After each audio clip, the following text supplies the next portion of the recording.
Sir ಈಗ CM ಅವರಿಗೆ JDS target ಸಂಪೂರ್ಣವಾದ ಟಾರ್ಗೆಟ್ ಇರೋದೇ JDS. ಅದರಲ್ಲೂ ದೇವೇಗೌಡರು ಕುಮಾರಸ್ವಾಮಿನ ಯಾವ ರೀತಿ ಮುಗಿಸಬೇಕು, ಅವ್ರ ಕ್ಯಾರೆಕ್ಟರ್ ಅಸಾಸಿನೇಷನ್ ಮಾಡಬೇಕು, ಯಾವ ರೀತಿ ಕ್ಯಾರೆಕ್ಟರ್ ಅಸಾಸಿನೇಷನ್ ಮಾಡೋಕ್ಕೆ ಅವ್ರ ಪೊಲೀಸ್ ಇಲಾಖೆ ಉಪಯೋಗ ಮಾಡ್ಕೋಬೇಕು, ಇದು ನಡೀತಾ ಇರತಕ್ಕಂಥದ್ದು ನಿರಂತರವಾಗಿ ಸರ್ಕಾರದಲ್ಲಿ ನಡೀತಾ ಇದೆ.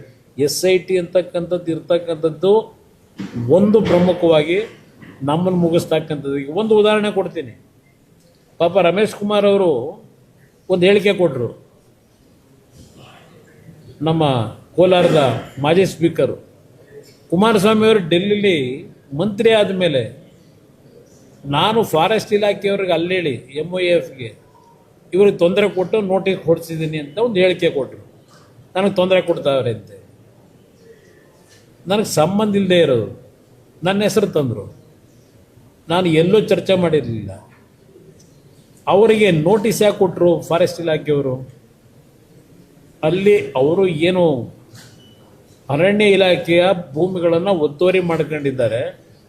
ಕಳೆದ 20 ವರ್ಷಗಳಿಂದ, 20 ಇನ್ನೂ ಜಾಸ್ತಿನೇ ಆಗಿರ್ಬೋದು, ಯಾವ್ಯಾವ ಅಧಿಕಾರಿಗಳನ್ನು ದುರುಪಯೋಗ ಪಡಿಸ್ಕೊಂಡು, ಯಾವ್ಯಾವ ಸಂಸ್ಥೆಗಳನ್ನು ದುರುಪಯೋಗ ಪಡಿಸ್ಕೊಂಡು ಆ ಒತ್ತುವರಿ ಭೂಮಿನ ಉಳಿಸ್ಕೊಳ್ಳಲಿಕ್ಕೆ ಪ್ರಯತ್ನ ಪಟ್ಟಿದ್ದಾರೆ.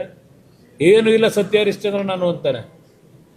ನಾನು 35-38 ವರ್ಷದಿಂದ ಇಲ್ಲೇ ನಿಮ್ಮ ನಜರ್ಬಾದು ಅಲ್ಲೊಂದು ಕಾಂಪ್ಲೆಕ್ಸ್ ಅಲ್ಲೊಂದು ಚೆನ್ನಾಂಬಿಕಾ ಚಿತ್ರಮ ಹಂಚಿಕೆದಾರನಾಗಿದ್ದೆ. ಇಲ್ಲೂ ನಾನು ಸ್ವಲ್ಪ ದಿವಸ ಇದ್ದೆ ಮೈಸೂರಲ್ಲಿ. ಅಲ್ಲಿ ಸಂಪಾದನೆ ಮಾಡಿದ ದುಡ್ಡಲ್ಲಿ 83-84ರಲ್ಲಿ ಒಂದು 45 ಎಕರೆ ಲ್ಯಾಂಡ್ ಖರೀದಿ ಮಾಡಿದ್ದೆ. ನಾನು 83-84ರಲ್ಲಿ ಮಹಾನ್ ನಾಯಕರು ಸಿದ್ದರಾಮಯ್ಯ ಅವರು ಏನು ರಾಜ್ಯದ ಸಂಪತ್ತನ್ನು ಉಳಿಸಾರಿ. ಇವ್ರ ಯೋಗ್ಯತೆಗೆ ಆ ನೈಸ್ ಯೋಜನೆ ಹೆಸರಿನಲ್ಲಿ ಲೂಟಿ ಆಯಿತು. ಸದನ ಸಮಿತಿ ಕೇಳ್ರಿ, ಸದನ ಸಮಿತಿ ರಿಪೋರ್ಟ್ ಕೊಟ್ಟರು ಅಲ್ಲಿ ಏನೇನು ಅಕ್ರಮ ಆಗಿದೆ ಅಂತೇಳಿ. ಓಹೋ, ಈ ರಾಜ್ಯ ಉಳಿಸೋರು ಮಹಾನ್ ನಾಯಕರು, ಈ ಮುಖ್ಯಮಂತ್ರಿ ಮೊನ್ನೆ ಹೈಕೋರ್ಟಲ್ಲಿ ತೀರ್ಮಾನ ಕೊಟ್ಟಿದ್ದಾರೆ.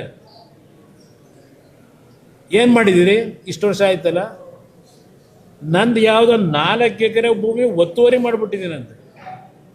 4 ಎಕರೆನ 83ರಲ್ಲಿ ಖರೀದಿ ಮಾಡಿದ್ದು.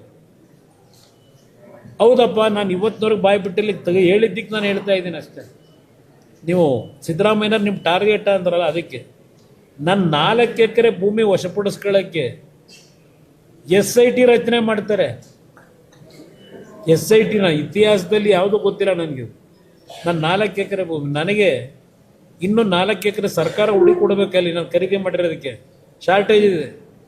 ನಾನು ತಗೊಂಡಿರೋ ಭೂಮಿ ಇಷ್ಟು ಹಿಂಸೆ ಕೊಡ್ತಾ ಇದ್ದೀರಲ್ಲ. ಯಾರಾಗ್ತಾರೆ MLA ಅಭ್ಯರ್ಥಿ 2028 ಶೀಘ್ರದಲ್ಲೇ. ಪ್ರತಿದಿನ ಒಂದೊಂದು ಕ್ಷೇತ್ರದ ಟಿಕೆಟ್ ಆಕಾಂಕ್ಷಿಗಳ ಸಂಪೂರ್ಣ ಮಾಹಿತಿ ಪೊಲಿಟಿಕಲ್ ಜರ್ನಲಿಸ್ಟ್ KM ಶಿವಕುಮಾರ್ ಅವರಿಂದ. ಕರ್ನಾಟಕದ ನಂಬರ್ 1 ಡಿಜಿಟಲ್ ಮೀಡಿಯಾ ನಿಮ್ಮ ನೆಚ್ಚಿನ ಕರ್ನಾಟಕ ಟಿವಿಯಲ್ಲಿ ಮಾತ್ರ.